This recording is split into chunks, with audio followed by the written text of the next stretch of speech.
नमस्कार दोस्तों, आज हम आपके सामने लेकर आए हैं भारत के प्राचीन इतिहास की एक मैराथन वीडियो, जिसमें आपको भारत के प्राचीन इतिहास के सभी प्रश्न देखने को मिल जाएंगे। यह सभी प्रश्न आपकी परीक्षा में पहले भी पूछे गए हैं और बार बार इसी तरह के प्रश्न आपकी परीक्षा में पूछे जाते हैं। तो चलिए जान लेते हैं भारत के प्राचीन इतिहास से क्या क्या प्रश्न बनते हैं। और वीडियो शुरू करने से पहले अगर आपने अभी तक हमारे चैनल को सब्सक्राइब नहीं किया है तो आप हमारे चैनल को सब्सक्राइब अवश्य करें। तो चलिए शुरू कर लेते हैं आज का इम्पोर्टेंट वीडियो। आज का पहला क्वेश्चन हो जाता है, सिंधु या हड़प्पा सभ्यता।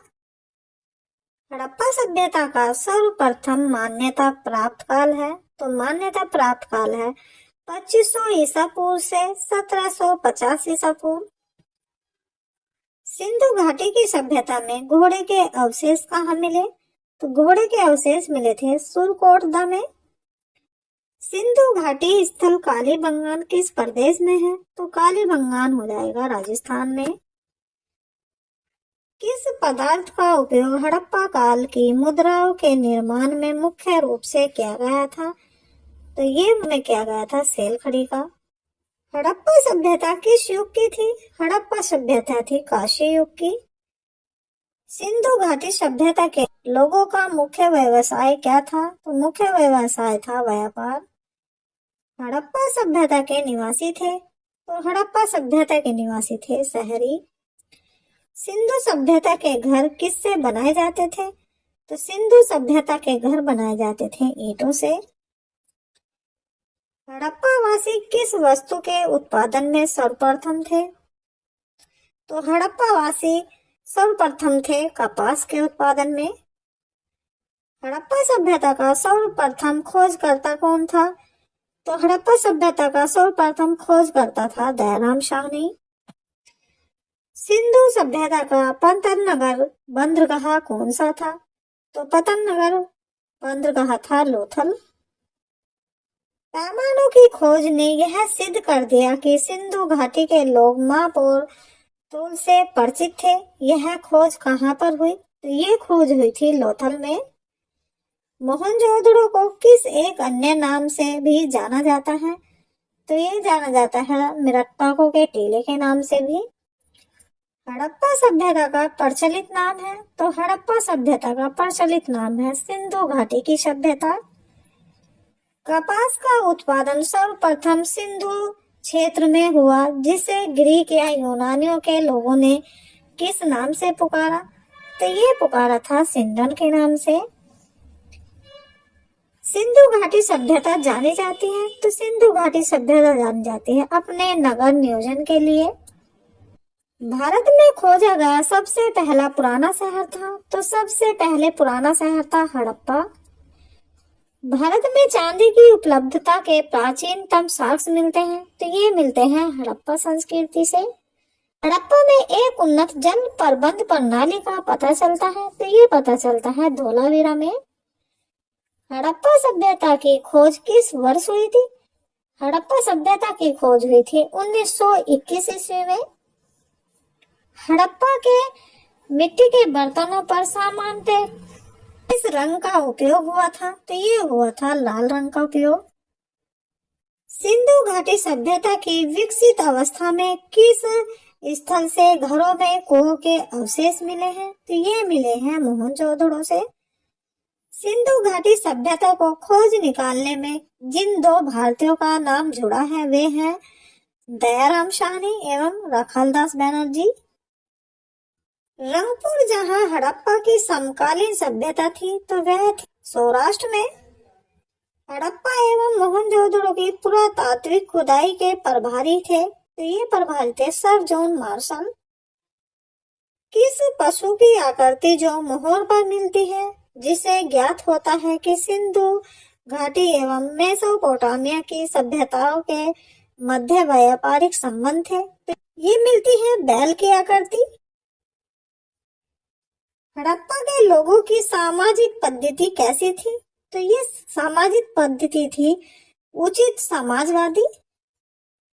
हड़प्पा सभ्यता के अंतर्गत हल से जोते गए खेतों का साक्ष्य कहाँ से मिला है? तो ये मिला है कालीबंगा से। सदैव सभ्यता की ईंटों का अलंकरण किस स्थान से मिला है? तो ये मिला है कालीबंगान से। मोहनजोदड़ो कहाँ स्थित है? तो मोहनजोदड़ो स्थित है सिंध में। सिंधु सभ्यता में वृहत स्नानागार पाया जाता है, तो ये पाया जाता है मोहनजोदड़ो में। हड़प्पा कालीन स्थलों में अभी तक किस धातु की प्राप्ति नहीं हुई है? तो ये प्राप्ति नहीं हुई लोहे की।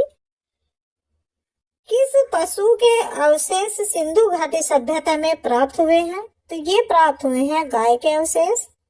स्वतंत्रीय उत्तरो भारत में सबसे अधिक संख्या में हड़प्पा युगीन स्थलों की खोज किस प्रांत में हुई है? तो ये हुई थी गुजरात में। किस हड़प्पा कालीन स्थल से नित्य मुद्रा वाली स्त्री की कांस्य मूर्ति प्राप्त हुई है? तो ये हुई थी मोहनजोदड़ो से। हड़प्पा वासी किस धातु से परिचित नहीं थे? तो ये परिचित नहीं थे लोहे से। इस हड़प्पा कालीन स्थल से युगल सावधान का साक्ष्य मिला है? तो ये मिला है लोथल से। मानव समाज विलक्षण है कि यह मुख्यतः अस्थिर होता है, तो यह होता है संस्कृति बल। सिंधु सभ्यता संबंधित है, तो सिंधु सभ्यता संबंधित है आदि ऐतिहासिक युग से। सिंधु घाटी की सभ्यता गैर आर्य थी क्योंकि वह थी नगरीय सभ्यता। सिंधु घाटी सभ्यता को से पूर्व रखे जाने का महत्वपूर्ण कारक है, तो यह हो जाता है मृदभान। सिंधु घाटी संस्कृति वैदिक सभ्यता से भिन्न थी क्योंकि इसके पास विकसित शहरी जीवन की सुविधाएं थी। हड़प्पा संस्कृति की जानकारी का मुख्य स्रोत है, तो मुख्य स्रोत हो जाता है पुरातात्विक खुदाई।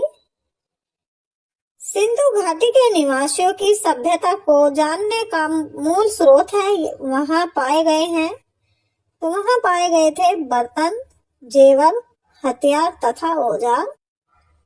भारत में चांदी की उपलब्धता के प्राचीनतम साक्ष्य मिलते हैं, तो ये साक्ष्य मिलते हैं हड़प्पा संस्कृति में। हड़प्पा में मिट्टी के बर्तनों पर सामान्यतः किस रंग का उपयोग हुआ था? तो ये उपयोग हुआ था लाल रंग का। मूर्ति पूजा का आरंभ कब से माना जाता है? तो ये माना जाता है पूर्व आर्यों से।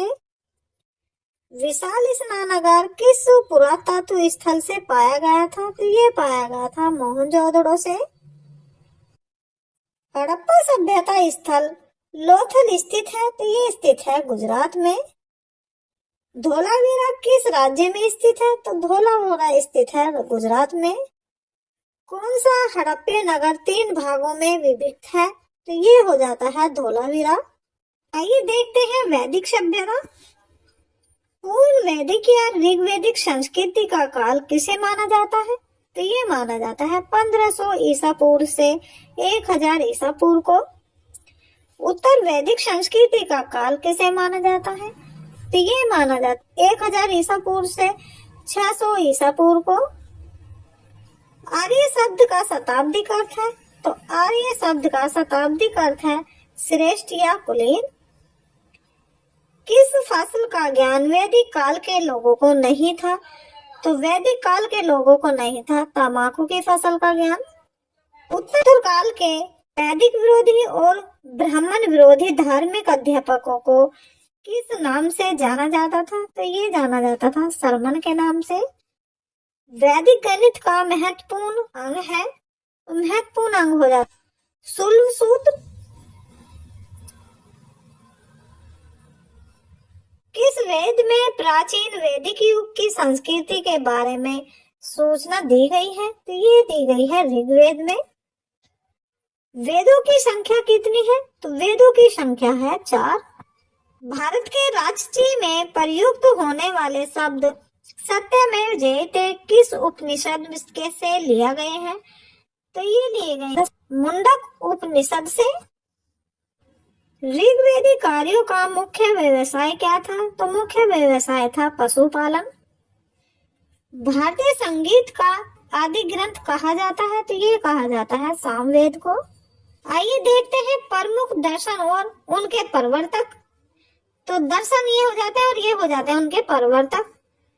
तो दर्शन देख लेते हैं। सांख्य प्रवर्तक हो जाते हैं कपिल। न्याय के प्रवर्तक हो जाते हैं गौतम। चारवाक के प्रवर्तक हो जाते हैं चारवाक। योग के प्रवर्तक हो जाते हैं पतंजलि। पूर्व मीमांसा के प्रवर्तक हैं जैमिनी। उत्तर मीमांसा के प्रवर्तक हैं बादरायण। वैशेषिक के प्रवर्तक हैं कनाद।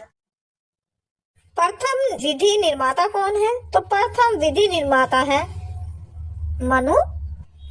कृष्ण भक्ति का प्रथम या प्रधान ग्रंथ है, तो ये हो जाता है श्रीमद् भगवत गीता।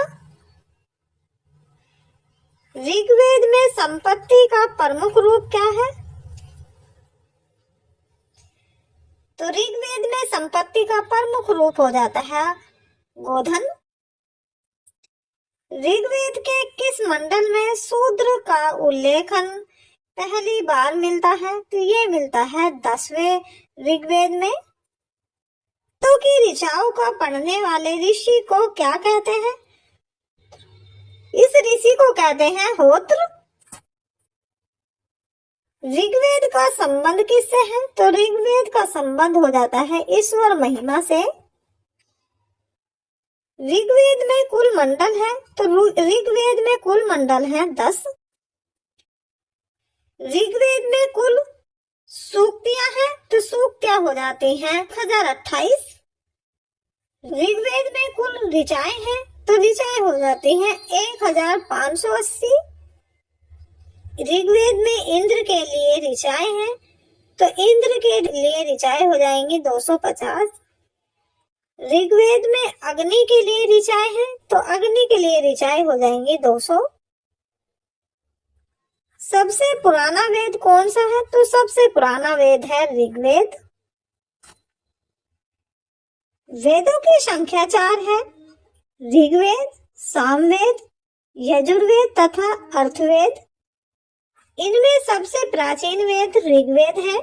त्रिय नाम है, तो त्रिय नाम हो जाता है 3 वेदों का। ऋग्वेद, यजुर्वेद तथा सामवेद को वेद त्रिय या त्रिय कहा जाता है। इस वेद ग्रंथ में वर्ण शब्द का सर्वप्रथम नामोल्लेखन मिलता है, तो ये मिलता है ऋग्वेद में। भारत का सबसे प्राचीन धर्म ग्रंथ कौन सा है? तो ये है वेद। अथर्व का अर्थ क्या है? अथर्व का अर्थ है पवित्र जादू।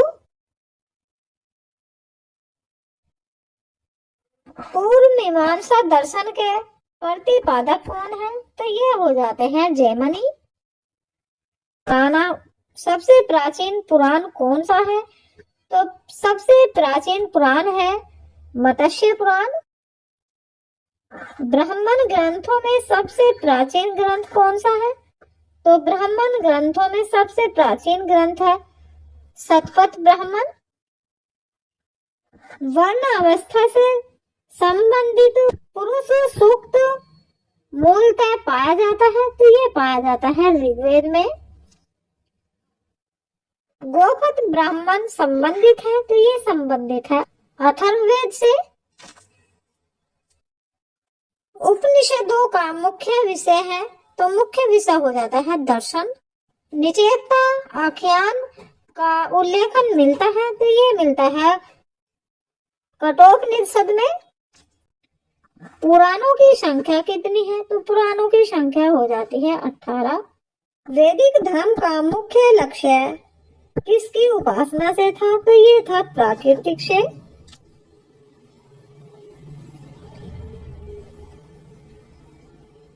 किस देवता के लिए ऋग्वेद में पुरंदर शब्द का प्रयोग हुआ है तो ये हुआ है इंद्र देवता के लिए। सूर्य सूत्र किस विषय से संबंधित पुस्तक है तो ये संबंधित है जयमती से। अष्टमा सदगम्य कहाँ से लिया गया है तो ये लिया गया है ऋग्वेद से। आर्य भारत में बाहर से आए और सर्वप्रथम बस गए थे तो ये बस गए थे पंजाब में। ऋग्वेद का कौन सा मंडल पूर्णतः सोम को समर्पित है तो ये सोम को समर्पित है 9वां मंडल।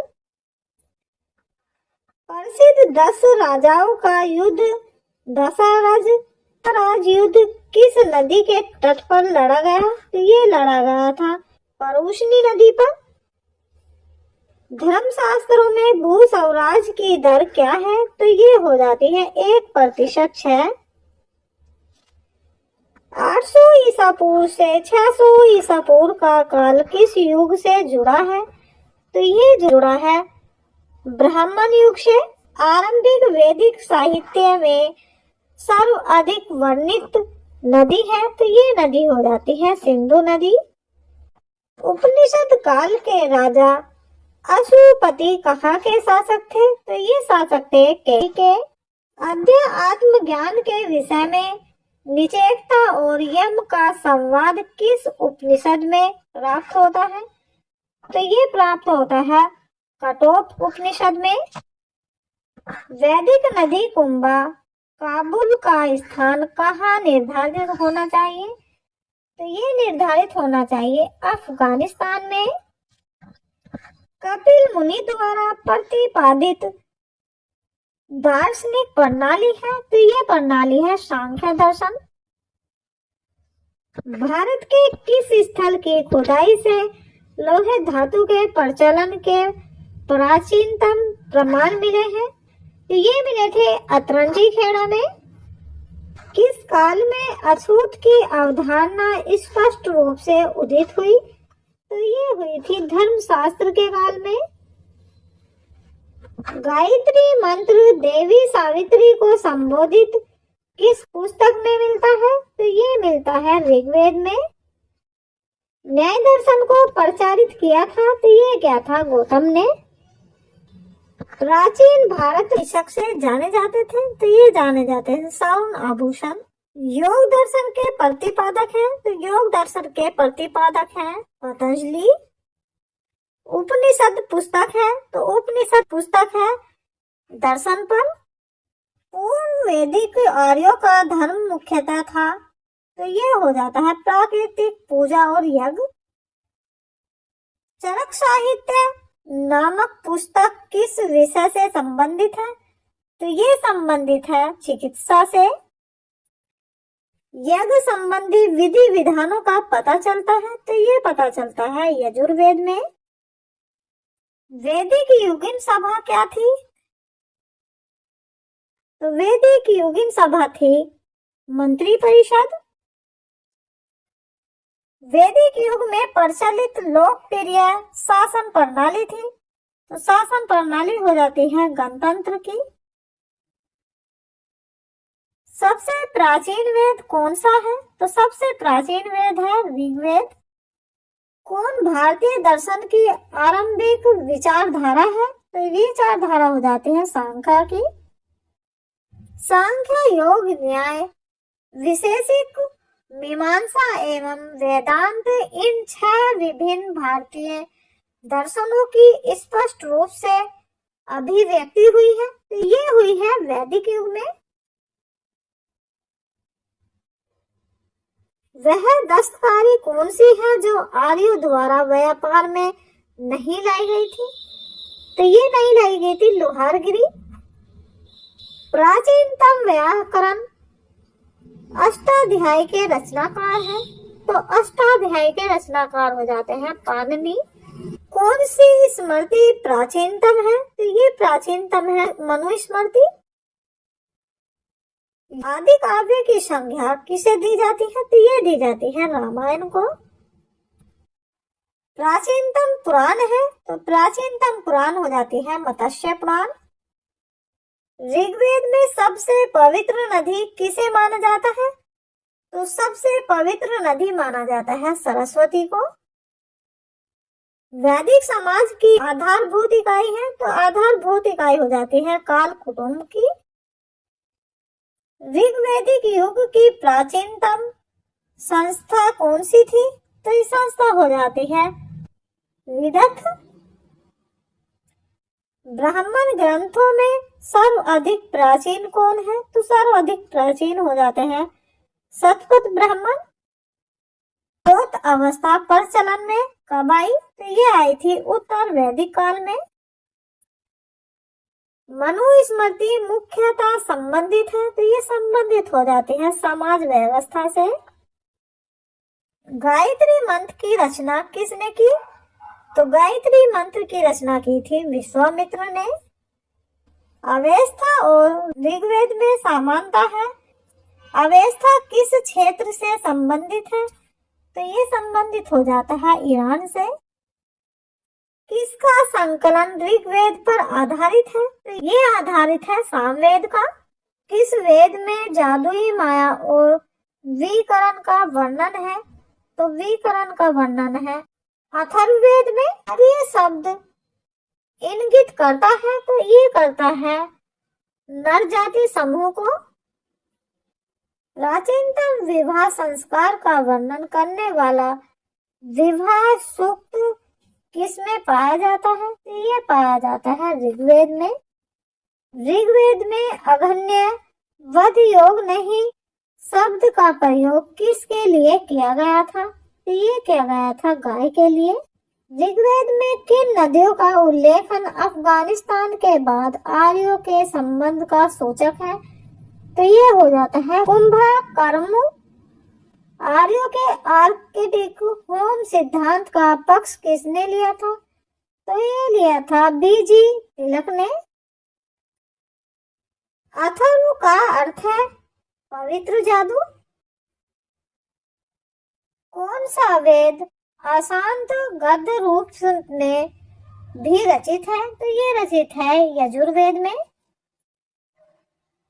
उत्तर वैदिक काल में किस देवता को सर्वोच्च स्थान प्राप्त था? तो ये प्राप्त था प्रजापति को।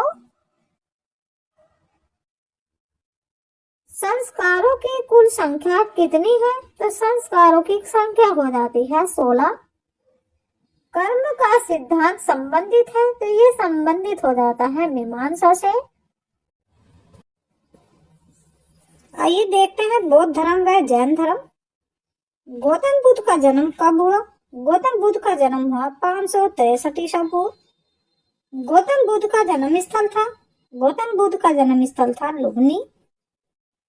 वह आध्यात्म बौद्ध साहित्य जो बुद्ध के विभिन्न जन्मों की कथाओं के विषय में है क्या है? तो वह है जातक।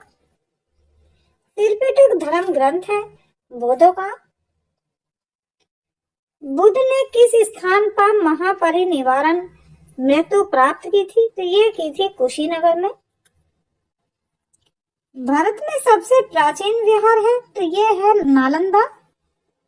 बुद्ध की मृत्यु के बाद प्रथम बौद्ध संगीत की अध्यक्षता किसने की? तो ये की थी महाकाश्यप ने। नागार्जुन कौन थे? नागार्जुन थे बौद्ध दार्शनिक। किस नगर में प्रथम बौद्ध संगीत सभा आयोजित की गई थी? तो ये की गई थी राजगृह में। अष्टांगिक मार्ग की संकल्पना अंग है, तो ये हो जाता है धर्म चक्र परिवर्तन सूत्र के विषय वस्तु का। मिलिंद राजा मिलिंद और किस बौद्ध भिक्षु के मध्य संवाद के रूप में है? तो ये है नागसेन के रूप में। महायान बौद्ध ने बोधिसत्व अवलोकितेश्वर को और किस अन्य नाम से जानते हैं? तो ये जानते हैं पद्मपाणि के नाम से। बौद्ध धर्म तथा जैन धर्म दोनों ही विश्वास करते हैं कि कर्म तथा पुनर्जन्म के सिद्धांत सही हैं। कनिष्क के शासनकाल में चतुर्बौद्ध संगीत सभा किस नगर में आयोजित की गई थी? ये थी कुंडलवन कश्मीर में। तृतीय बौद्ध संगीत कहाँ आयोजित हुई? तो ये हुई थी पाटलिपुत्र में। बौद्ध के जीवन से जुड़े प्रतीक देख लेते हैं।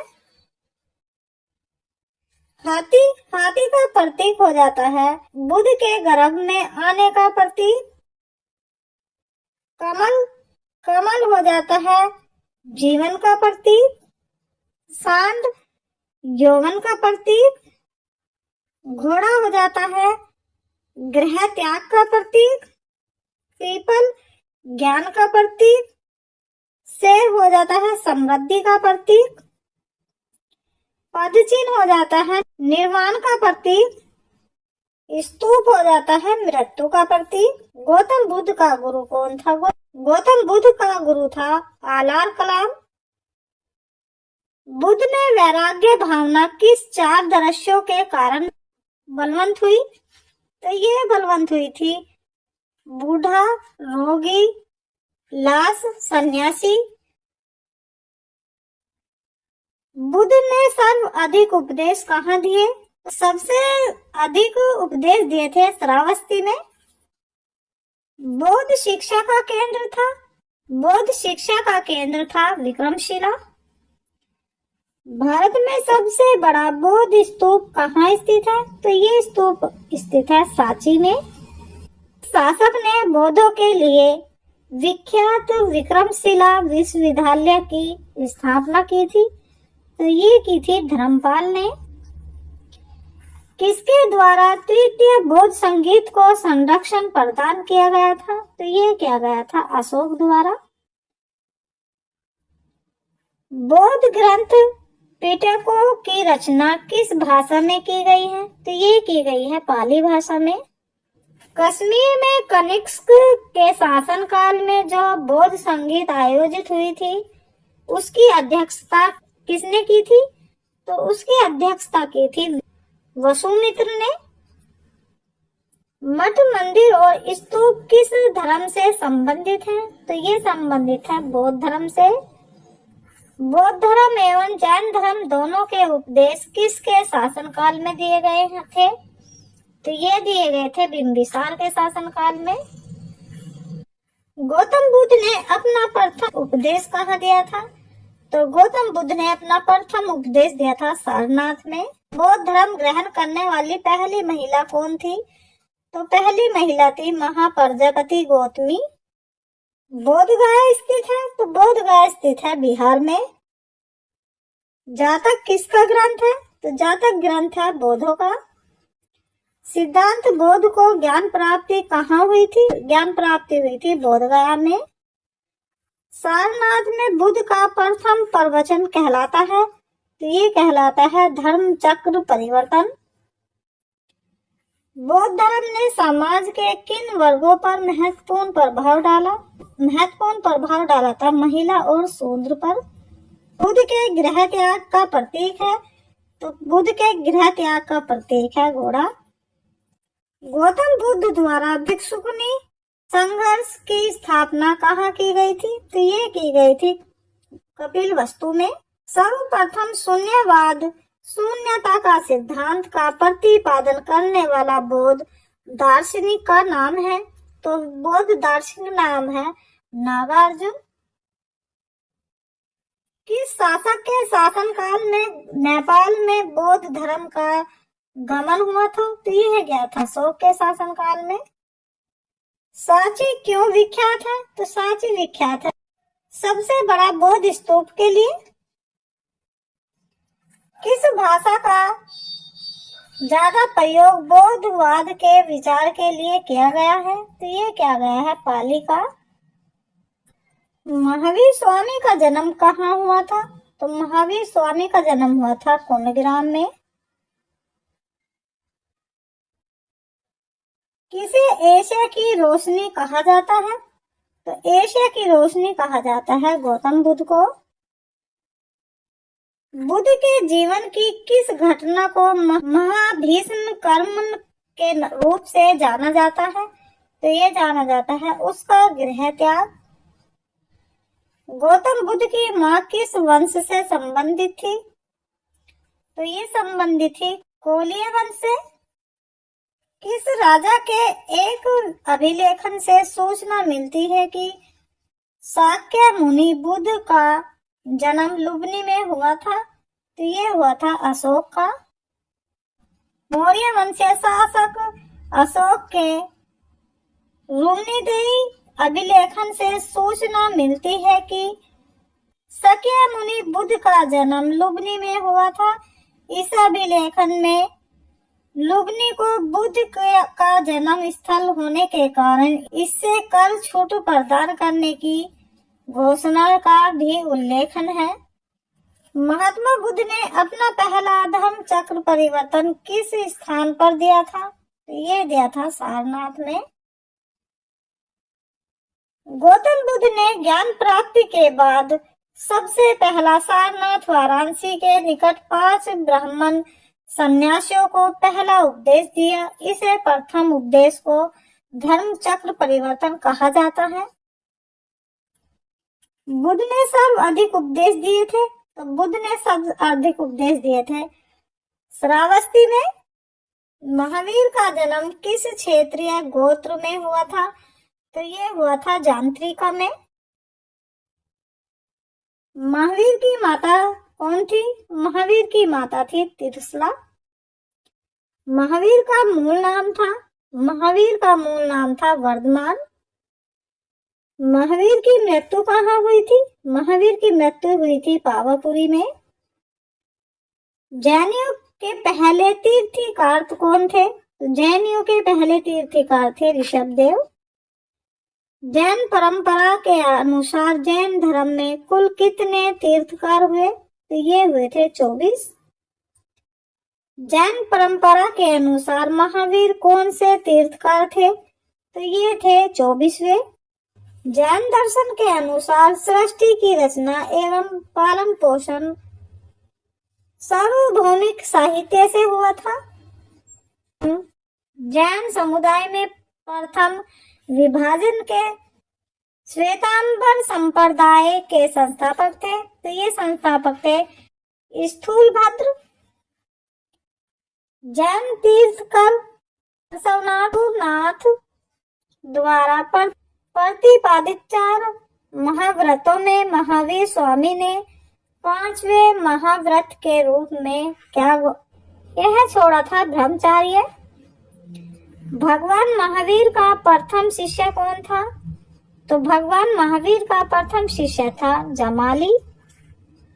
त्रिरत्न सिद्धांत, समायक धारणा, समायक चरित्र, समायक ज्ञान जिस धर्म की महिला है वह है जैन धर्म की। दिलवाड़ा के जैन मंदिर का निर्माण किसने करवाया था? तो दिलवाड़ा के जैन मंदिर का निर्माण करवाया था चालुक्यों सोलंकियों ने। कौन सबसे पूर्वकालिक जैन ग्रंथ कहलाता है? तो ये कहलाता है 14 पूर्ण ग्रंथ। जैन साहित्य को कहा जाता है? तो जैन साहित्य को कहा जाता है आगम। जैन ग्रंथ कल्प सूत्र के रचयिता हैं। तो इसके रचयिता है भद्रबाहु। अनेकांतवाद किसका क्रोध केंद्रीय सिद्धांत एवं दर्शन है? तो ये है जैन मत का। महाधार्मिक घटना महामत्स्य अभिषेक किसके संबंधित है और किसके लिए की जाती है? तो ये की जाती है बाहुबली के लिए। प्रथम जैन महासभा का आयोजन कहाँ हुआ? तो ये हुआ था पाटलिपुत्र में। द्वितीय जैन महासभा का आयोजन कहाँ हुआ? तो द्वितीय जैन महासभा का आयोजन हुआ बलगी में। जैन साहित्य का संकलन किस भाषा व लिपि में है? तो ये है प्राकृत व मगधी में। कौन बुद्ध के जीवन काल में संघ प्रमुख होना चाहता था? तो ये होना चाहता था देवदंत। हेलियोडोरस का बेसनगर अभिलेखन सर्दभित है। तो ये हो जाती है केवल वासुदेव से। आजीविक संप्रदाय के संस्थापक कौन थे? तो इसके संस्थापक थे मकली गोशाल। देख लेते हैं जनपद काल। पाली ग्रंथों में गांव के मुखिया को क्या कहा गया है? तो पाली ग्रंथों में गांव के मुखिया को कहा गया है भोजक, प्रतिग्राम भोजक। उज्जैन का प्राचीन नाम था, उज्जैन का प्राचीन नाम था अवंतिका। नंद वंश का संस्थापक कौन था? नंद वंश का संस्थापक था महापद्म नंद। प्राचीन भारत में पहला विदेशी आक्रमण किन के द्वारा किया गया? तो ये किया गया था ईरानियों द्वारा। सिकंदर ने भारत पर कब आक्रमण किया? तो सिकंदर ने भारत पर आक्रमण किया था 326 ईसा पूर्व। हर्यंक वंश के किस शासक को कुनिक कहा जाता था? तो ये कहा जाता था अजातशत्रु को। किस शासक ने गंगा एवं सोन नदी के संगम पर पाटलिपुत्र नामक नगर की स्थापना की? तो ये की थी उदयन ने। 323 ईसा पूर्व में सिकंदर महान की मृत्यु हुई थी, तो ये हुई थी बेबीलोन में। सिकंदर महान एवं पोरसपुर की सेनाओं ने किस नदी के आमने सामने वाले तटों पर पड़ाव डाला हुआ था? तो ये डाला था झेलम नदी के तट पर।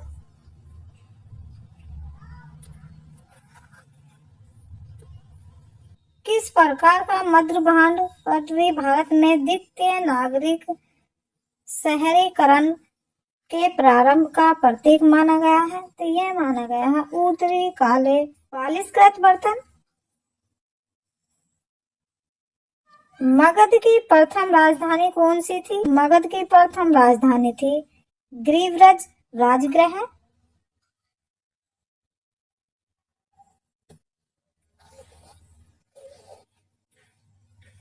किस शासक द्वारा सर्वप्रथम पाटलिपुत्र का राजधानी के रूप में चयन किया गया? तो ये किया गया था उदयन द्वारा।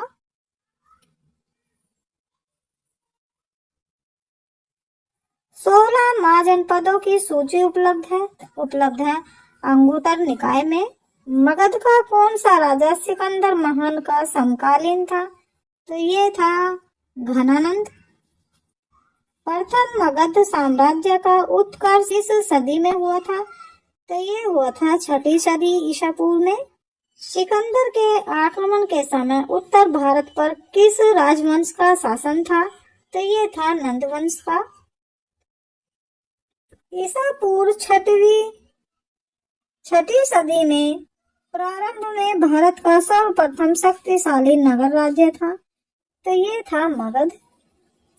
नंदवंश का अंतिम सम्राट कौन था? नंदवंश का अंतिम सम्राट था घनानंद। भारत में सिक्कों मुद्रा का प्रचलन कब हुआ? तो यह हुआ था 600 ईसा पूर्व में। अभिलेख ने साक्ष्य से प्रकट होता है कि नंद राजा के आदेश से एक नहर खोदी गई थी, ये खोदी गई थी कलिंग में।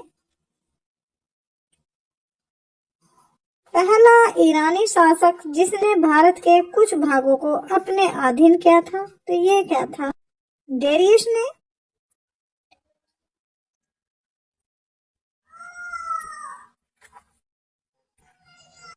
मगध के किस प्रारंभिक शासक ने राज्यारोहण के लिए अपने पिता की हत्या की एवं इसी कारण वंश अपने पुत्र द्वारा मारा गया? तो ये मारा गया था अजातशत्रु। किस शासक ने अवंती को जीतकर मगध का हिस्सा बना दिया था? तो ये बनाया था शिशुनाग ने। 16 महाजनपदों का उल्लेखन करता है, तो ये करता है अंगुत्तर निकाय। विश्व का पहला गणतंत्र वैशाली किसके द्वारा स्थापित किया गया? तो ये किया गया था लिच्छवी द्वारा। प्राचीन श्रावस्ती का नगर विनाश किस आकृति का है? तो ये हो जाएगा अर्ध चंद्राकार। मगध के सबसे प्राचीन वंश के संस्थापक कौन थे? सबसे प्राचीन संस्थापक थे बृहद्रथ। काली ग्रंथों में गांव के मुखिया को क्या कहा गया है? तो गांव के मुखिया को कहा गया है भोजक। गृहपति का क्या अर्थ है? तो गृहपति का अर्थ है धनी व्यक्ति। आइए देखते हैं जैन संगीतिया। तो संगीतियां हो जाती हैं संगीत, समय, स्थल और अध्यक्ष। तो संगीत प्रथम संगीत हो जाता है और समय हो जाता है चंद्रगुप्त मौर्य के समय और स्थल हो जाता है पाटलिपुत्र। इसके अध्यक्ष हो जाते हैं स्थूलभद्र। द्वितीय संगीत हो जाता है 512 ईसा में और स्थल हो जाता है वल्लभी में और इसके अध्यक्ष हो जाते हैं देवरधि क्षमा।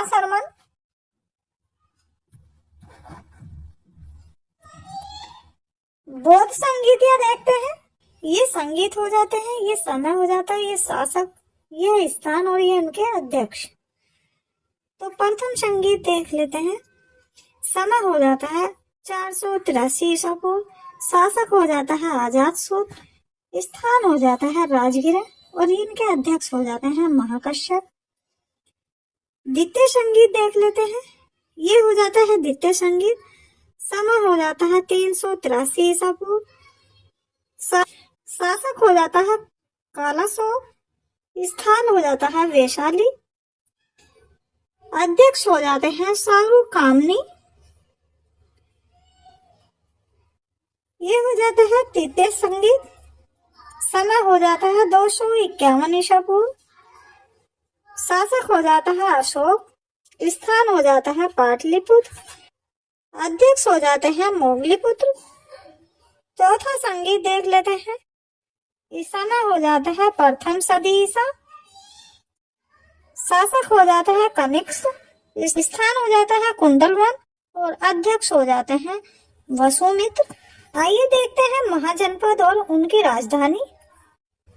भगवत संप्रदाय के विकास में किसका योगदान अत्यधिक था? तो यह था हिंदी यूनानी का। वासुदेव कृष्ण की पूजा सर्वप्रथम किसने प्रारंभ की? तो ये की थी संतों ने।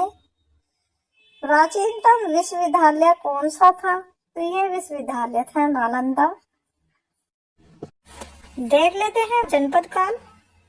पाली ग्रंथों में गांव के मुखिया को क्या कहा गया है? तो पाली ग्रंथों में गांव के मुखिया को कहा गया है भोजक, प्रतिग्राम भोजक। उज्जैन का प्राचीन नाम था अवंतिका।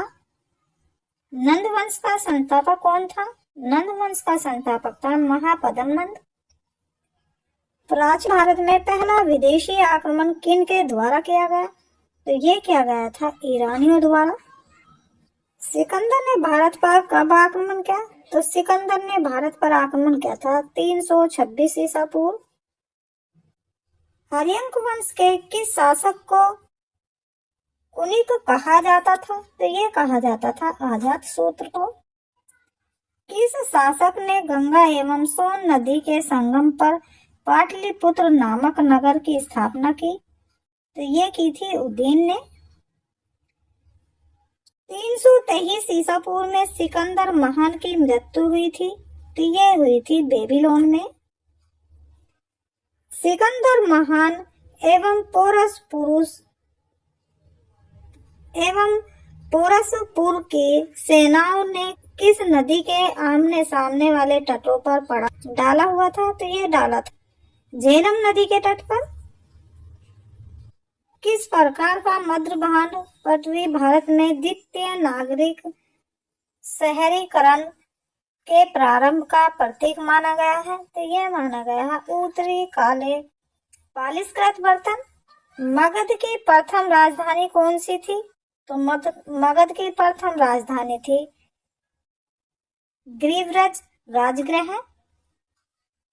इस शासक द्वारा सर्वप्रथम पाटलिपुत्र का राजधानी के रूप में चयन किया गया? तो ये किया गया था उदयन द्वारा। 16 महाजनपदों की सूची उपलब्ध है। तो ये उपलब्ध है अंगुत्तर निकाय में। मगध का कौन सा राजा सिकंदर महान का समकालीन था? तो ये था घनानंद। प्रथम मगध साम्राज्य का उत्कर्ष किस सदी में हुआ था? तो ये हुआ था 6ठी सदी ईसा पूर्व में। सिकंदर के आक्रमण के समय उत्तर भारत पर किस राजवंश का शासन था? तो ये था नंद वंश का। ईसा पूर्व छठी सदी में प्रारंभ में भारत का सर्वप्रथम शक्तिशाली नगर राज्य था, तो ये था मगध। नंदवंश का अंतिम सम्राट कौन था? नंदवंश का अंतिम सम्राट था घनानंद।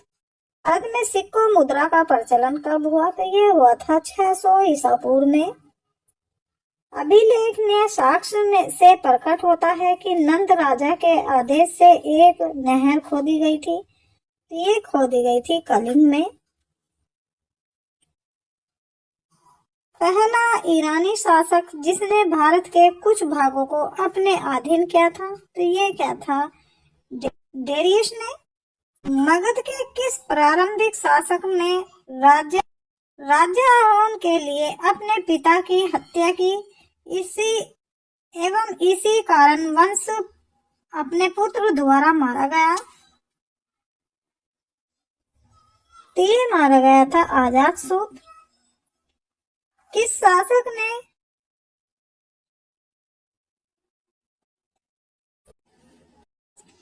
शासक ने अवंती को जीतकर मगध का हिस्सा बना दिया था? ये बनाया था शिशुनाग ने।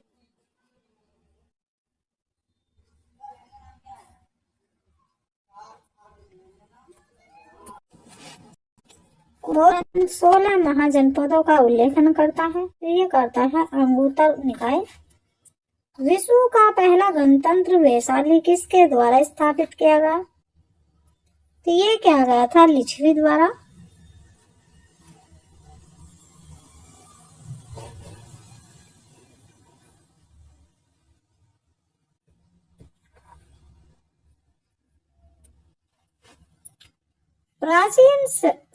प्राचीन श्रावस्ती का नगर विनाश। प्राचीन श्रावस्ती का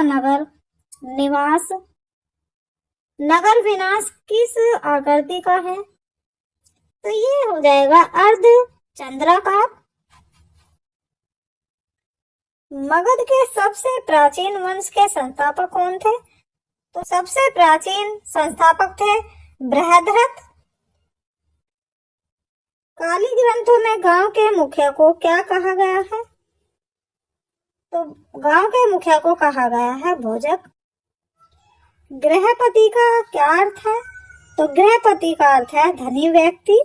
आइए देखते हैं जैन संगीतियां। तो संगीतियां हो जाती हैं संगीत, समय, स्थल और अध्यक्ष। तो संगीत प्रथम संगीत हो जाता है, उस समय हो जाता है चंद्रगुप्त मौर्य के समय, और स्थल हो जाता है पाटलिपुत्र। इसके अध्यक्ष हो जाते हैं स्थूलभद्र। द्वितीय संगीत हो जाता है 512 ईसा में, और स्थल हो जाता है वल्लभी में, और इसके अध्यक्ष हो जाते हैं देवर्धि क्षमा सरवन।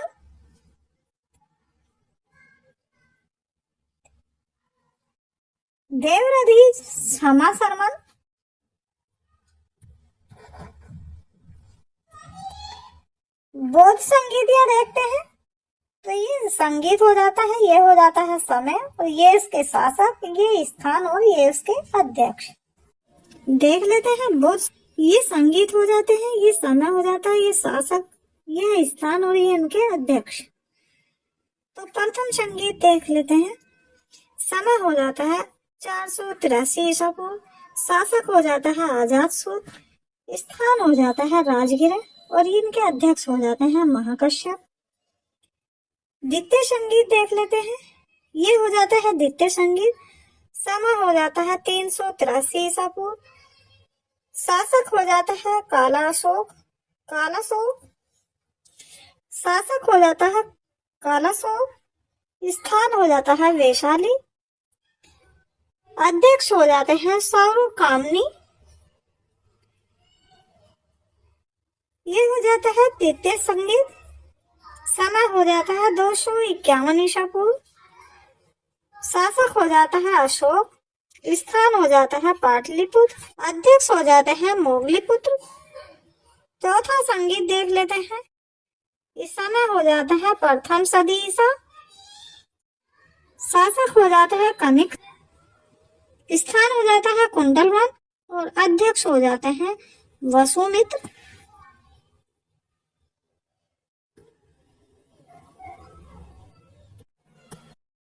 आइए देखते हैं महाजनपद और उनकी राजधानी।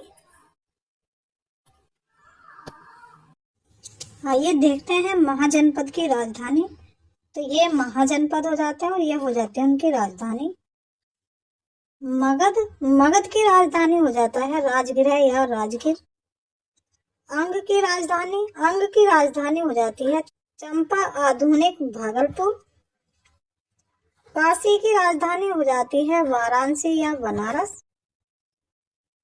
वज्जी की राजधानी हो जाती है वैशाली वध्य मिथिला। कोसाल की राजधानी हो जाती है श्रावस्ती। कुरु की राजधानी हो जाती है इंद्रप्रस्थ। चेदी की राजधानी हो जाती है शक्तिमती।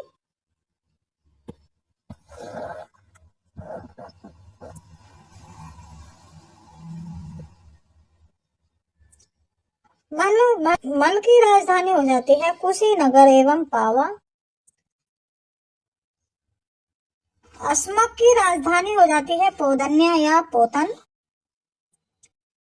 वत्सक की राजधानी हो जाती है कोसम। पांचाल की राजधानी हो जाती है अहिछत्र एवं कौंपिल्य।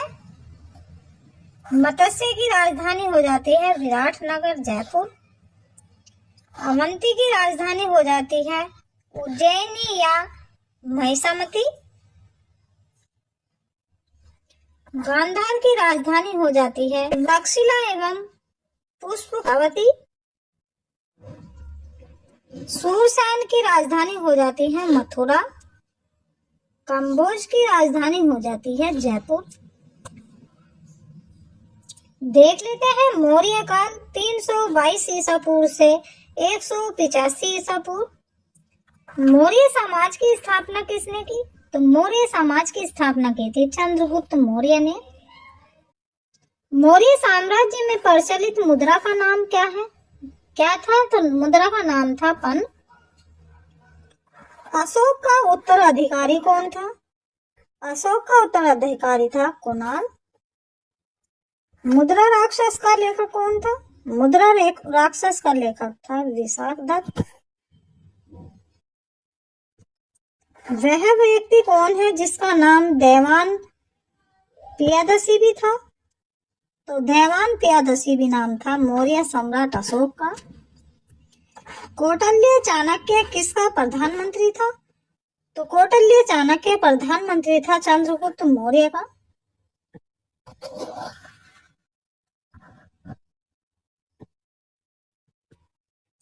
कलिंग विजय के उपरांत अशोक महान ने किस धर्म को अंगीकार कर लिया था? तो ये क्या था? बौद्ध धर्म को। चंद्रगुप्त ने शासन विस्तार में किसने मुख्य रूप से मदद की थी? तो ये की थी चाणक्य ने। सांची किस कला व मूर्ति की कला का निरूपण करता है? तो ये करता है बौद्ध धर्म का। सम्राट अशोक की वह पत्नी कौन थी जिसने उसको प्रभावित किया था? तो ये क्या था? कारुआकी ने। अशोक ने अपनी सभी अभिलेखों में एक रूपता से किस प्राकृत का प्रयोग किया है? तो ये क्या है? मागधी। बिंदुसार ने विद्रोहियों को कुचलने के लिए अशोक को कहाँ भेजा था? तो ये भेजा था तक्षशिला। मेगास्थनीज ने भारतीय समाज को कितनी श्रेणियों में विभाजित किया? तो ये क्या था? 7 श्रेणियों में। कौटिल्य के अर्थशास्त्र में किस पहलू पर प्रकाश डाला गया है? तो ये डाला गया राजनीतिक नीतियां पर। सांची का स्तूप किसने बनवाया था? तो सांची का स्तूप बनवाया था अशोक ने। सांची के स्तूप का निर्माण अशोक ने करवाया था। स्थापत्य कला के दृष्टिकोण से सांची के स्तूप को सर्वश्रेष्ठ माना गया है। सांची मध्य प्रदेश के रायसेन जिले में स्थित है। पाटलिपुत्र को किस शासक ने सर्वप्रथम अपना राजधानी बनाया? तो ये बनाया था चंद्रगुप्त मौर्य ने। पाटलिपुत्र ने स्थित चंद्रगुप्त का महल मुख्यतः बनवाया था, तो ये बनवाया था लकड़ी का। बाबर गया जिला की गुफा को किसके अक्षय गृह के रूप में किया गया? तो ये क्या था आजीविकों ने। किस अभिलेख से यह साबित होता है कि चंद्रगुप्त का प्रभाव भारत तक फैला हुआ था? तो ये फैला था रुदमन का जूनागढ़ अभिलेख। केवल वह स्तंभ जिसमें अशोक ने स्वयं को मगध का सम्राट बताया, तो ये बताया था भाभुर स्तंभ में। अर्थशास्त्र का लेख समकालीन था, तो ये समकालीन था चंद्रगुप्त का। गंधवंश के पश्चाताप मगध पर किस राजवंश ने शासन किया? तो ये क्या था? मौर्य ने। मौर्य काल में शिक्षा का सर्वाधिक प्रसिद्ध केंद्र था, तो ये सबसे अधिक प्रसिद्ध केंद्र था तक्षशिला। मैगस्थनीज की पुस्तक का नाम क्या है? तो इसका नाम हो जाता है इंडिका। जिसके ग्रंथ में चंद्रगुप्त मौर्य का विशिष्ट रूप से वर्णन हुआ है वह है ग्रंथ हो जाता है विशाखदत्त। वह स्रोत जिसमें पाटलिपुत्र के प्रशासन का वर्णन उपलब्ध है वह है इंडिका। अशोक के शिलालेखों में प्रयुक्त भाषा है, तो ये प्रयुक्त भाषा है प्राकृत भाषा। प्रथम भारतीय साम्राज्य किसके द्वारा स्थापित किया गया? तो ये किया गया था चंद्रगुप्त मौर्य द्वारा। चाणक्य अपने बचपन में किस नाम से जाने जाते थे? तो चाणक्य जाने जाते थे विष्णुगुप्त के नाम से। राज्य के सप्तांग सिद्धांत के अनुसार राज्य का 7वां अंग कौन सा था? तो 7वां अंग था मित्र। किसके शासनकाल में डैमिकस भारत आया था? तो ये आया था बिंदुसार के शासनकाल में। इस प्राचीन नगर के अवशेष कुमारहार स्थल से प्राप्त हुए हैं, तो ये हुए थे पाटलिपुत्र के। कुलिंदी बाग प्राचीन स्थान था, तो ये था पाटलिपुत्र का। किसके सहिष्णुता, उदारता और करुणा के त्रिविधि आधार पर राजधर्म की स्थापना की? तो ये की थी अशोक ने। अशोक ने बौद्ध होते हुए भी हिंदू धर्म में आस्था नहीं छोड़ी, इसका प्रमाण है देवनाम प्रिय की उपाधि। अशोक के शिलालेखों को पढ़ने वाला प्रथम अंग्रेज कौन था? तो प्रथम अंग्रेज था जेम्स प्रिंसेप। सर्वप्रथम अशोक के शिलालेखों को पढ़ने का श्रेय अंग्रेज विद्वान जेम्स प्रिंसेप को है। उन्होंने 1837 ईस्वी में अशोक के लेखों ब्राह्मी लिपि का उदाचन किया। केवल वह स्तंभ जिसमें अशोक ने स्वयं को मगध का सम्राट बताया, तो यह सम्राट बताया था भाभुर स्तंभ में। मौर्य काल में शिक्षा का सर्वाधिक प्रसिद्ध केंद्र था, तो सर्वाधिक प्रसिद्ध केंद्र था तक्षशिला। अंतिम मौर्य सम्राट था, तो अंतिम मौर्य सम्राट था बृहदत्त। उत्तराखंड में अशोक का एक शिलालेख स्थित है, तो ये हो जाता है कालसी में। सांची का स्तूप किसने बनवाया था? तो सांची का स्तूप बनवाया था अशोक ने। प्राचीन भारत का वह प्रसिद्ध शासक जिसने अपने जीवन के अंतिम दिनों में जैन धर्म को अपनाया था अंतिम दिनों में चंद्रगुप्त मौर्य ने। कलिंग युद्ध की विजय तथा क्षत्रियों का वर्णन अशोक के किस शिलालेख में है? तो ये शिलालेख हो जाता है शिलालेख 13 में। प्रसिद्ध यूनानी राजदूत मेगिस्थनीज भारत में किस के दरबार में आए थे? तो ये आए थे चंद्रगुप्त मौर्य के दरबार में। चंद्रगुप्त मौर्य ने सेल्यूकस को कब पराजित किया? तो ये पराजित किया था 305 ईसा पूर्व में। भारतीय लिखने की कला नहीं जानते थे, यह किसके? ये उक्ति हो जाती है मेगास्थनीज की। मौर्य काल में गुप्तचरों को क्या कहा गया था? तो मौर्य काल में चंद्रगुप्त को कहा गया था गुड पुरुष।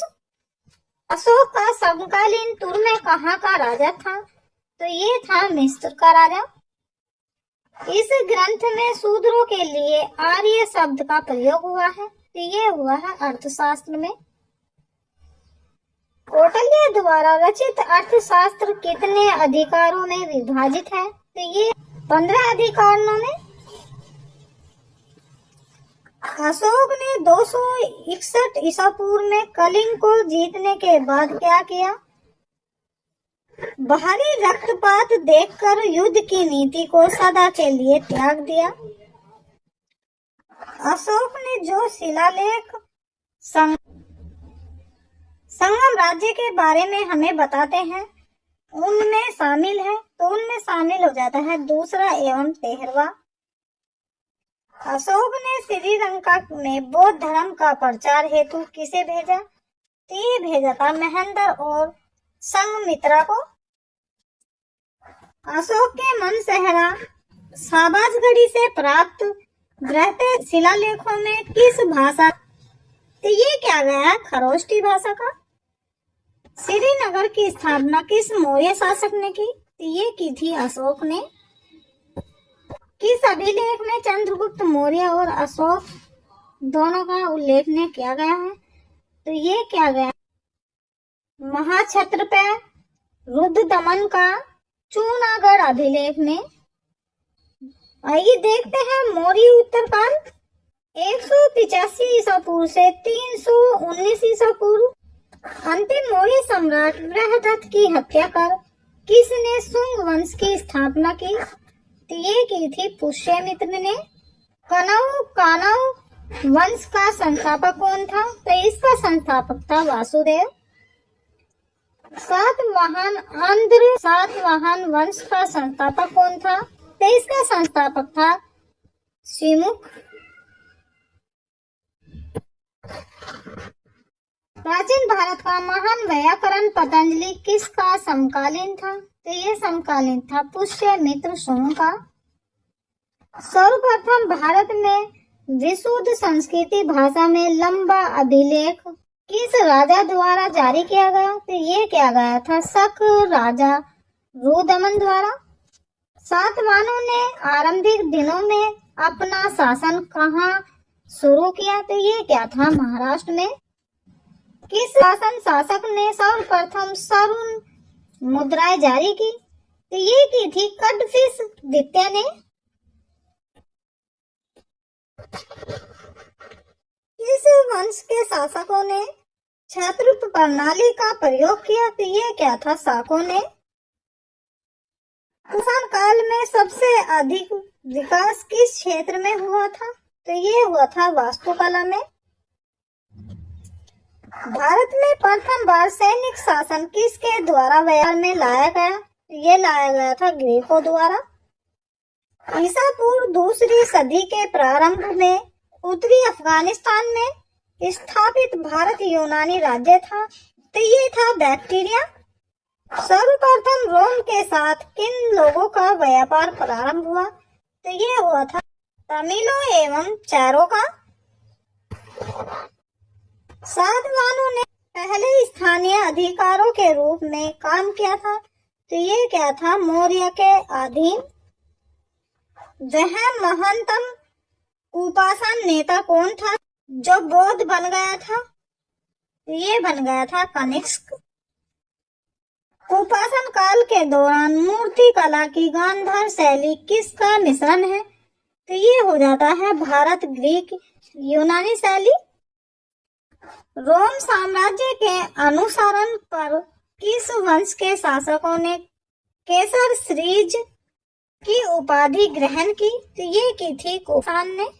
प्राचीन भारत में किसने नियमित रूप से सोने के सिक्के चलाए? तो ये चलाए थे कोपासान ने।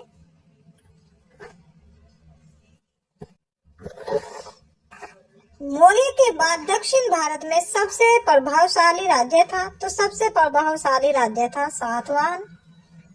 बुद्ध की खड़ी प्रतिमा किस काल में बनवाई गई? तो ये बनाई थी कुपाषाण काल में। सुंग वंश के बाद किस वंश ने भारत पर राज किया? तो ये क्या था? कनु ने। किस चीनी जनरल ने कनिष्क को हराया था? ये हराया था पैन चाओ ने। उत्तरी तथा उत्तर पश्चिमी भारत के सर्वाधिक संख्या में तांबे के सिक्कों को जारी किया था, तो ये क्या था? कुषाणों ने। विक्रम संवत कब से प्रारंभ हुआ? तो ये हुआ था 57 ईसा पूर्व से। सातवाहन शासकों की राजकीय भाषा थी, तो ये राजकीय भाषा थी प्राकृत। जो कला शैली भारतीय और ग्रीक यूनानी शैली का सम्मिश्रित है उसे कहते हैं, तो उसे कहते हैं गांधार। कनिष्क की राजधानी थी, कनिष्क की राजधानी थी पुरुषपुर। पुरुषपुर किसका दूसरा नाम है? तो ये दूसरा नाम हो जाता है पेशावर का।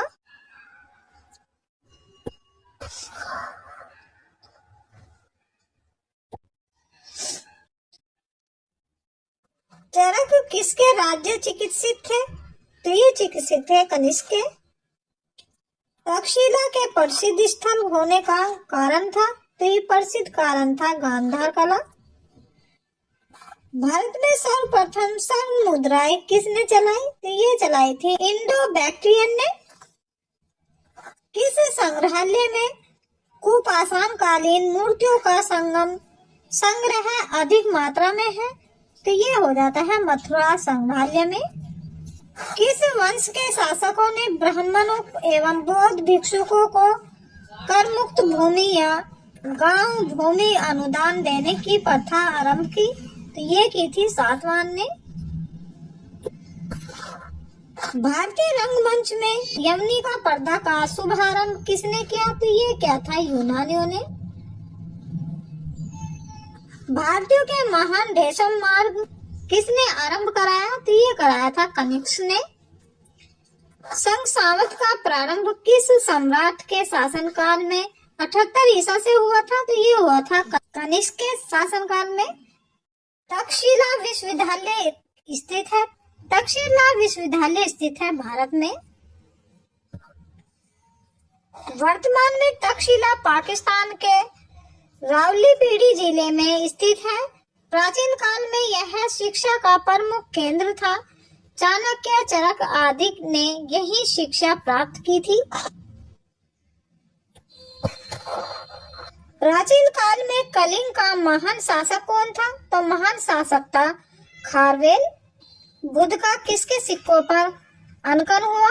तो यह हुआ था कनिष्क के। योधि सिक्कों पर किस देवता का अंकन मिला था? तो ये मिला था कीर्तिके का। कनिष्क के सारनाथ बुद्ध प्रतिमा अभिलेखन की तिथि क्या है? तो ये तिथि है 81 ईसा सन।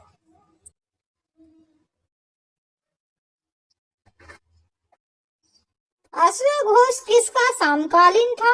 अश्वघोष समकालीन थे कनिष्क का। बाल विवाह की प्रथा प्रारंभ हुई, तो बाल विवाह की प्रथा प्रारंभ हुई थी कुषाण काल में।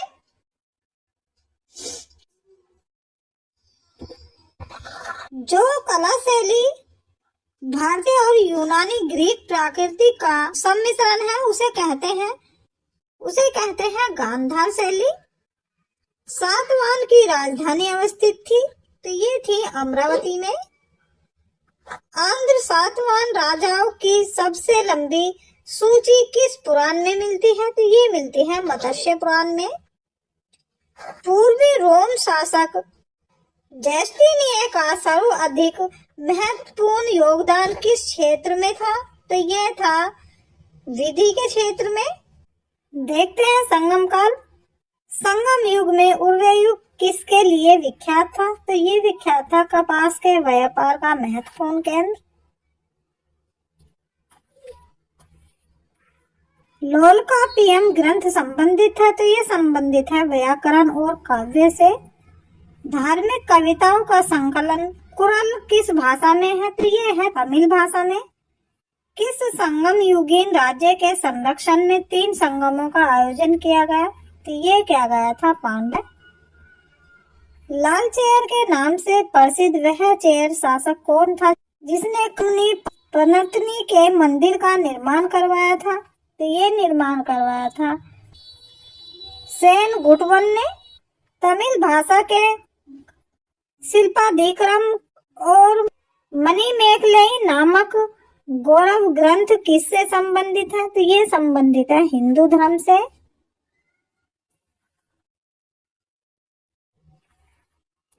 तमिल भाषा के शिल्पाधिकारम और मणिमेखलाई नामक गौरव ग्रंथ किससे संबंधित है? तो ये संबंधित है हिंदू धर्म से। कौन संगम युगीन व्याकरण रचना सर्वाधिक महत्वपूर्ण रचना मानी गई है? तो ये मानी गई है तोलाकापियम।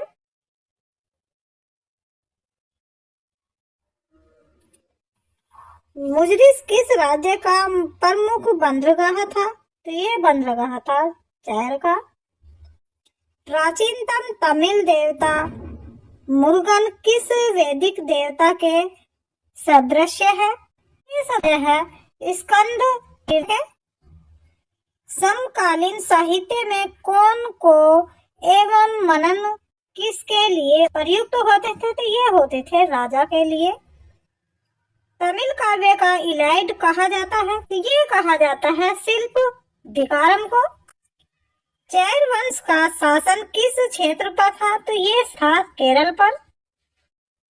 चैर वंश का प्रसिद्ध शासक कौन था? तो ये शासक था सेन गुटवन।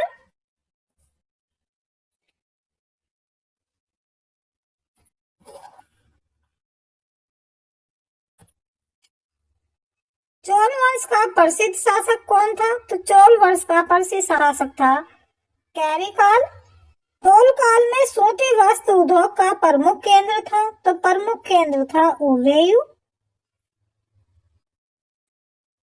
लोलकापियम की रचना किसने की? तो इसकी रचना की थी लोलकापियम ने। चोल काल में सर्वोच्च न्यायालय को क्या कहा जाता था? ये कहा जाता था मनरम। पांडु की राजधानी क्या थी? पांडु की राजधानी थी मदुरै। तमिल का गौरव ग्रंथ जीविक चिंतामणि किससे संबंधित है? तो ये संबंधित है जैन धर्म से। संगम किससे संबंधित है? संगम संबंधित है विद्वानों से।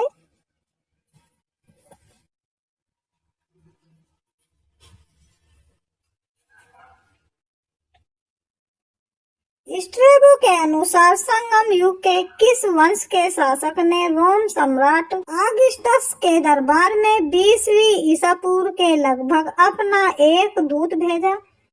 ये भेजा था पांडव नरेश ने। तमिल काव्य का उड़ीसी किसे कहा जाता है? तो ये कहा जाता है मणिमेखलाई को। पुहर कावेरी पट्टनम की स्थापना किसने की? ये स्थापना की थी कैरिकाल ने। प्राचीनतम तमिल देवता मुरुगन किस वैदिक देवता के सदृश है? तो ये है स्कंद कीर्तिके के।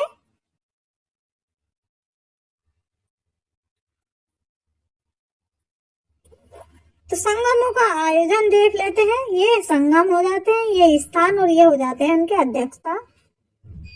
प्रथम संगम स्थान हो जाता है मुर्देई और अध्यक्षता हो जाते हैं अंगित्यार अगस्त ऋषि। द्वितीय संगम हो जाता है काकटपुरम आवले, अध्यक्ष हो जाते हैं अंगित्यार अगस्त ऋषि। द्वितीय संगम स्थान हो जाता है मुदराई, अध्यक्षता हो जाती है निखिल। अगले देख लेते हैं गुप्त काल 319 ईसा पूर्व से 540 ईसा पूर्व। गुप्त वंश का संस्थापक कौन था? तो गुप्त वंश का संस्थापक था श्री गुप्त। गुप्त किसके सामान थे? तो ये सामान थे कुषाणों के। गुप्त किसके सामान थे? तो ये सामान थे कुषाणों के।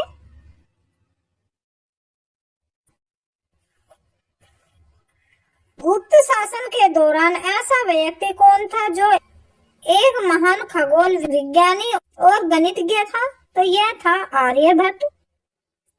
गुप्त शासकों की सरकारी दरबारी भाषा थी, तो ये भाषा थी संस्कृत। गुप्त वंश का वह राजा कौन था जिसने हुनों को भारत पर आक्रमण करने से रोका? तो ये रोका था स्कंदगुप्त ने। गुप्त राजवंश किस लिए प्रसिद्ध था? तो ये प्रसिद्ध था कला एवं स्थापत्य के लिए। अजंता कलाकृतियां किससे संबंधित है? तो ये संबंधित है गुप्त काल से। कवि कालिदास किसके राजकवि थे? तो ये राजकवि थे चंद्रगुप्त द्वितीय और विक्रमादित्य के। अजंता चित्रकारी की विषय वस्तु किससे संबंधित है? तो ये संबंधित है बौद्ध धर्म से। उत्तर गुप्त युग में जो विश्वविद्यालय प्रसिद्ध हुआ वह था नालंदा। एरन अभिलेखन का संबंध किस शासक से है? ये हो जाता है भानुगुप्त से। फायन किसके शासनकाल में भारत आया था? तो ये आया था चंद्रगुप्त द्वितीय के शासनकाल में। भारतीय संस्कृत का स्वर्ण युग था, तो ये था गुप्त काल।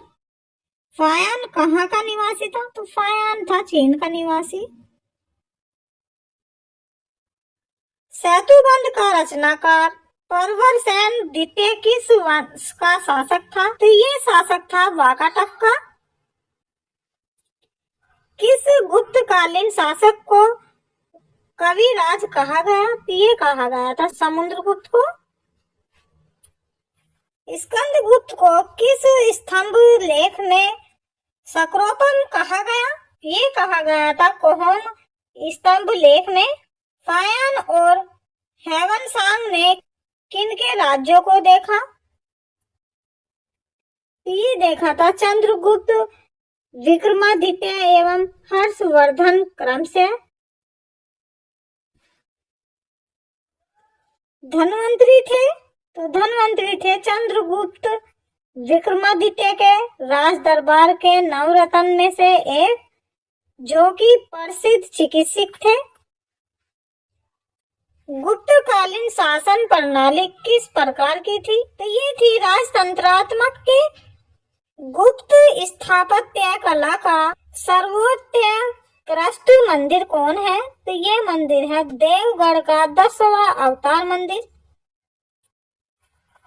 अजंता की गुफाओं में किन गुफाओं का निर्माण गुप्त काल में हुआ? तो ये हुआ था 16, 17 एवं 19 का।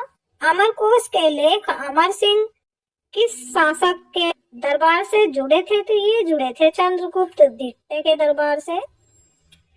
गुप्त संवत 319-320 को प्रारंभ करने का श्रेय किसे दिया जाता है? तो ये दिया जाता है चंद्रगुप्त प्रथम को।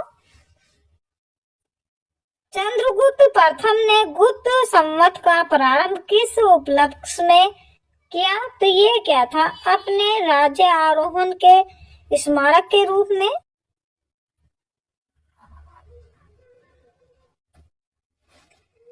नगरों का क्रमिक पतन किस काल की एक महत्वपूर्ण विशेषता थी? तो ये थी गुप्त काल की। किस वंश के शासकों ने मंदिरों एवं ब्राह्मणों को सबसे अधिक ग्राम अनुदान में दिए थे? तो ये दिए थे गुप्त वंश के। दिल्ली के मेहरौली के कुवैत उल इस्लाम मस्जिद के प्रांगण में स्थित प्रसिद्ध लौह स्तंभ किसकी स्मृति है? तो ये है चंद्रगुप्त की। कालिदास द्वारा रचित मालविका गिनमित्र नाटक का गायक था, तो ये था अग्निमित्र। समुद्रगुप्त की सैनिक उपलब्धियों का वर्णन उसके किस अभिलेख में उपलब्ध है? तो ये है प्रयाग के। किस काल में स्त्रियों की पुरुषों से बराबरी थी? तो ये थी गुप्त काल में। भारत का नेपोलियन किसे कहा जाता है? तो ये कहा जाता है समुद्रगुप्त को। इतिहासकार विंसेंट स्मर्थ ने अपने पुस्तक अर्ली हिस्ट्री ऑफ इंडिया में समुद्रगुप्त की वीरता एवं विजयों पर मुग्ध होकर उसे भारतीय नेपोलियन की संज्ञा दी। तक्षशिला विश्वविद्यालय स्थित था, तो तक्षशिला विश्वविद्यालय स्थित है भारत में। वर्तमान में तक्षशिला पाकिस्तान में स्थित है। प्राचीन काल में यह शिक्षा का मुख्य केंद्र था। चाणक्य, चरक आदि ने यही शिक्षा प्राप्त की थी। किस राजा का एक अन्य नाम देवगुप्त भी था? तो ये था चंद्रगुप्त द्वितीय का।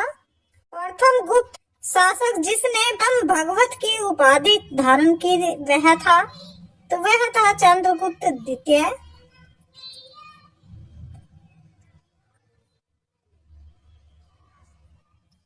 प्रयाग प्रशासित किसके सैन्य अभियान के बारे में जानकारी देती है? तो ये देती है समुद्रगुप्त के बारे में। गुप्त सम्राट जिसने हुनों को पराजित किया था, तो ये था स्कंदगुप्त। शक विजेता किसे जाना जाता है? तो ये जाना जाता है चंद्रगुप्त द्वितीय को। रजत सिक्के जारी करने वाला प्रथम गुप्त शासक था, तो ये था चंद्रगुप्त द्वितीय। नगरों का क्रमिक पतन किस काल की एक महत्वपूर्ण विशेषता थी? तो ये थी गुप्त काल की। किस गुप्त शासक ने सर्वप्रथम सिक्के जारी किए? तो ये कहते चंद्रगुप्त प्रथम ने। कौन सा राजवंश हुनों के आक्रमण से अत्यंत विचलित हुआ? तो ये हुआ था गुप्त वंश। अजंता गुफाओं के सीकी जैसी गुफाएं मध्य प्रदेश में कहाँ है? तो ये है बागधारा में। गुप्त वंश ने किस अवधि में शासन किया? तो ये क्या था 319 से 500 ईसा पूर्व। बाल विवाह की प्रथा आरंभ हुई, तो ये हुई थी गुप्त काल में। यूरोपीय भाषा में अनुवादित प्रथम भारतीय ग्रंथ कौन सा है? तो ये है कुमार संभवम।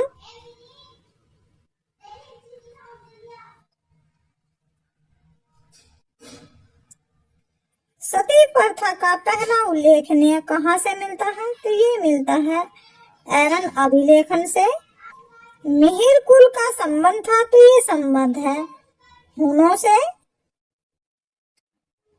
गुप्त राजा जिसने विक्रमादित्य की पदवी ग्रहण की थी, तो ये की थी चंद्रगुप्त द्वितीय ने। गुप्त काल में उत्तर भारतीय व्यापार किस पतन से संचालित हुआ था? तो ये हुआ था ताम्रलिप्ति से।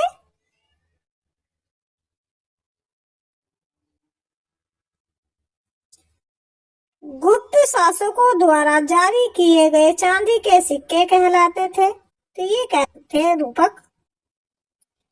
किस गुप्त शासक को नालंदा विश्वविद्यालय का संस्थापक माना जाता है? तो ये माना जाता है कुमार गुप्त प्रथम को। पुंडरवर्धन भुक्त प्रांत अवस्थित थी, तो ये थी उत्तर बंगाल में।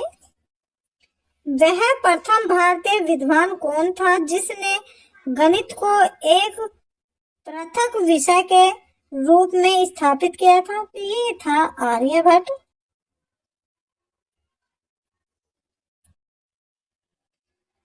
तांबा का सिक्का जारी करने वाला पहला गुप्त शासक कौन था? तो ये था रामगुप्त। कालिदास की किस कीर्ति की गिनती विषय की 100 प्रसिद्ध साहित्यिक कीर्तियों में होती है? तो ये होती है अभिज्ञान शाकुंतलम। वर्तमान गणित में दशमलव प्रणाली में आविष्कार का श्रेय किस युग को है? तो ये है गुप्त युग को। गुप्त काल में सर्वाधिक लोकप्रिय देवता कौन थे? तो ये थे विष्णु। मेहरौली दिल्ली स्थित लोहा स्तंभ का निर्माण किस सदी में हुआ? तो ये हुआ था चतुर्थ सदी में। कुमार संभव महाकाव्य किस कवि ने लिखा? तो ये लिखा था कालिदास ने। नालंदा विश्वविद्यालय की स्थापना का युग है? तो ये है गुप्त युग। गुप्त युग में भू साम्राज्य की दर थी? तो ये थी उपज का छठा भाग। आइए देखते हैं गुप्त उत्तर काल। पुष्य भूति वंश या वर्धन वंश? पुष्य भूति वंश की स्थापना किसने की? तो ये की थी पुष्य भूति वर्धन ने। पुष्य भूति वंश का सबसे प्रतापी राजा कौन था? तो ये था हर्षवर्धन। हर्षवर्धन के समय कौन सा चीनी तीर्थ यात्री भारत आया था? तो ये आया था ह्वेन-सांग। चालुक्य राजा पुलकेशन द्वितीय को किसने पराजित किया था? तो ये क्या था नरसिंह वर्मन ने। किस व्यक्ति को द्वितीय अशोक कहा जाता है? तो ये कहा जाता है हर्षवर्धन को। बाणभट्ट किस सम्राट के राज दरबारी कवि थे? तो ये थे हर्षवर्धन के। ह्वेन-सांग भारत में लगभग कितने साल रहा? तो ये रहा था 14 साल।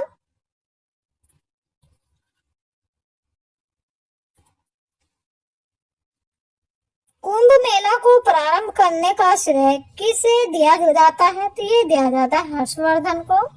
नर्मदा नदी पर सम्राट हर्ष के दक्षिणवर्ती अग्रगमन को रोका?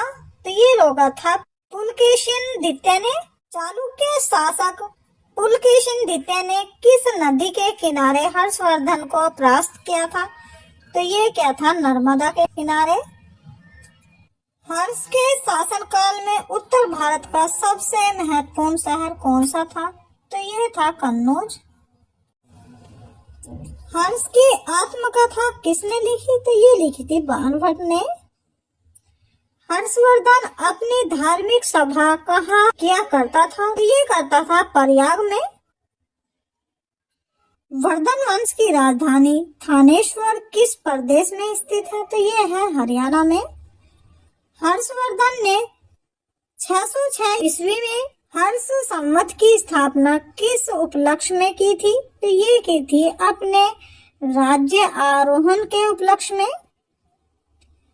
ह्वेन-सांग की भारत में यात्रा के समय सूती कपड़ों के उत्पादन के लिए सबसे प्रसिद्ध नगर था? तो सबसे प्रसिद्ध नगर था मथुरा। कवि बाणभट्ट निवासी था?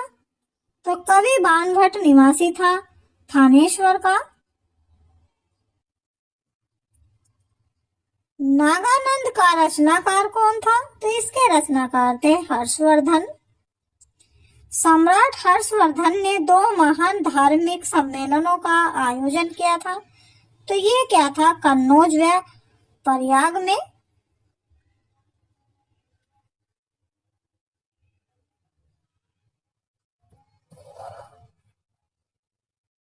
नागानंद रत्नावली एवं प्रियदर्शिका नाटकों के नाटककार थे? तो ये थे हर्षवर्धन। गुर्जरों को किस शासक ने पराजित किया था? तो ये क्या था हर्षवर्धन ने। आज भी भारत में ह्वेन-सांग को याद करने का मुख्य कारण है? तो ये है सीयू की रचना। ह्वेन-सांग ने किसे शिलादित्य कहा? तो ये कहा था हर्षवर्धन को। गुप्त वंश के ह्रास के पश्चात उत्तर भारत में बड़े भाग का पुनर्गठन किसने किया? तो ये क्या था हर्षवर्धन ने। बंगाल का कौन सा शासक हर्ष का समकालीन था? तो ये था शशांक। वह अंतिम बौद्ध राजा कौन था जो संस्कृत का महान विद्वान और लेखक था? तो ये था हर्षवर्धन।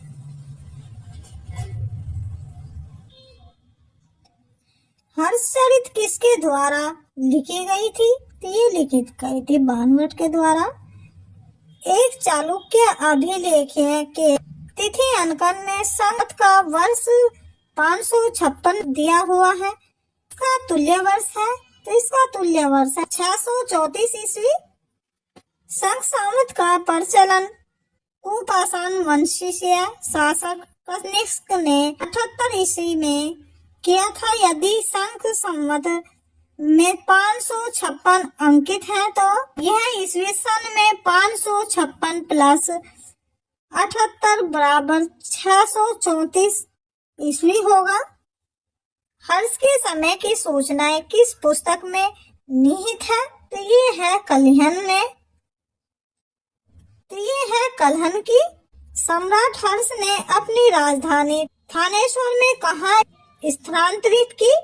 तो ये की थी कन्नौज में। उत्तर भारत में स्थित वह स्थान जहां हर्षवर्धन ने बौद्ध महासम्मेलन का आयोजन किया था, तो ये क्या था? प्रयाग में। नर्मदा नदी पर सम्राट हर्ष के दक्षिणवर्ती अग्रगमन को रोका, तो ये रोका था पुलकेशिन द्वितीय ने। कोसी शब्द का प्रयोग किया गया, तो ये किया गया था रेशम के लिए। चीनी लेखक भारत का उल्लेख ने किस नाम से करते हैं? तो ये करते हैं इनेतु के नाम से।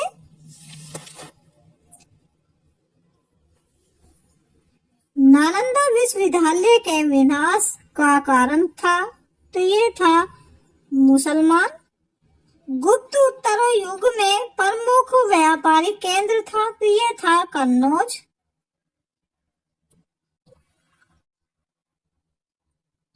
आदि शंकर जो बाद में शंकराचार्य बने, उनका जन्म हुआ था केरल में। आदि शंकराचार्य द्वारा स्थापित 4 मठ कहाँ स्थित है? तो 4 मठ स्थित हैं जोशीमठ, द्वारका, पुरी तथा श्रृंगेरी में। देख लेते हैं प्राचीन भारत विविध। किस विदेशी यात्री ने भारत का दौरा सबसे पहले किया था? तो ये क्या था? मैगस्थनीज ने। शून्य की खोज किसने की? तो शून्य की खोज की थी आर्यभट्ट ने। महापाषाण संस्कृति 1500 ईसा पूर्व से 1000 ईसा पूर्व हमें दक्षिण भारत के उन ऐतिहासिक युग से परिचित कराती है जब महापाषाण काल में उपयोग में लाए जाते थे बड़े पत्थरों से घेरी गई समाधियां, कब्र। इस पुस्तक का 15 भारतीय और 40 विदेशी भाषाओं में अनुवाद किया जा चुका है। तो ये क्या है? पंचतंत्र का। न्यूमिस्मैटिक्स क्या है? तो ये हो जाता है सिक्कों व धातुओं का अध्ययन। हितोपदेश के लेखक हैं, तो इसके लेखक हैं नारायण पंडित। नाट्य शास्त्र की रचना किसने की? तो ये की थी भरत मुनि ने। इतिहास के पिता की पदवी सही अर्थों में किससे संबंधित है? ये संबंधित है हेरोडोटस से। प्राचीन नगर तक्षशिला किसके बीच स्थित था? तो ये स्थित था सिंधु व झेलम के बीच।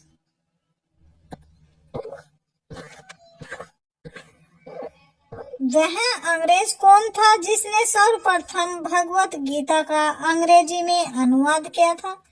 तो ये था चार्ल्स विल्किंस। पूरा पाषाण काल में आदि मानव के मनोरंजन के साधन थे, तो ये थे शिकार।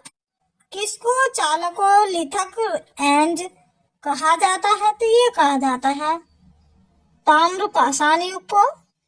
ईश्वरपन वासवदत्ता के लेखक थे, इसके लेखक थे भास। नालंदा विश्वविद्यालय किसके लिए विश्व प्रसिद्ध था? तो ये प्रसिद्ध था तर्कशास्त्र के लिए।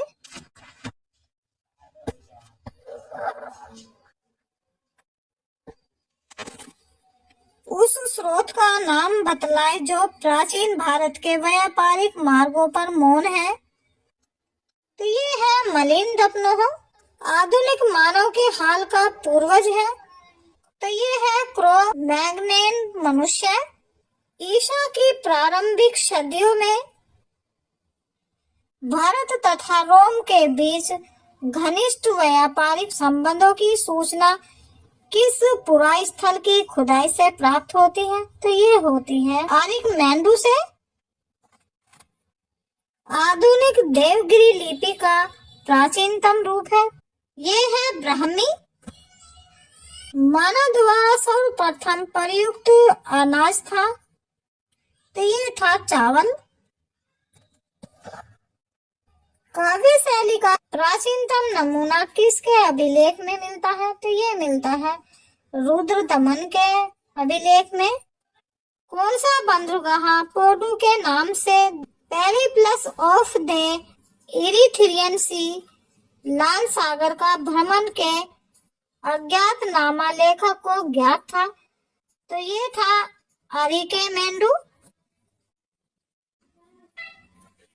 ताम्र पाषाण काल में महाराष्ट्र के लोग मृतकों के घर के फर्श के नीचे किस तरह रखकर दफनाते थे? तेरे दफनाते थे, उत्तर से दक्षिण की ओर। भीमबेटका का किसके लिए प्रसिद्ध है? तो ये प्रसिद्ध है गुफाओं के शैल चित्र के लिए। प्राचीन भारत में कौन सी लिपि दाईं और बाईं ओर लिखी जाती है? तो लिखी जाती है खरोष्टी।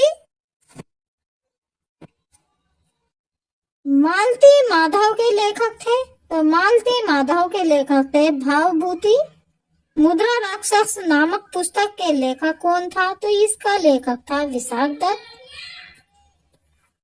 किस वंश के राजाओं ने खजुराहो स्थित मंदिर का निर्माण करवाया था? तो ये करवाया था चंदेल वंश के राजाओं ने।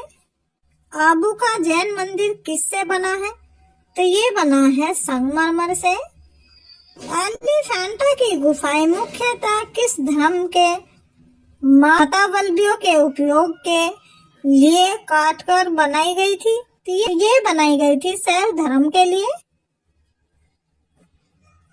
एलिफेंटा के प्रसिद्ध शैल को काटकर बनाए गए मंदिरों का श्रेय दिया गया होता है, तो ये दिया जाता है राष्ट्रीय कूटों को। अजंता और अलोरा की गुफाएं किस नगर में स्थित है? तो ये स्थित है औरंगाबाद में। कोणार्क का सूर्य मंदिर किसने बनवाया था? तो ये बनवाया था नरसिंह देव वर्मन ने। किस मंदिर को काला पैगोडा के नाम से जाना जाता है? तो ये जाना जाता है कोणार्क का सूर्य मंदिर।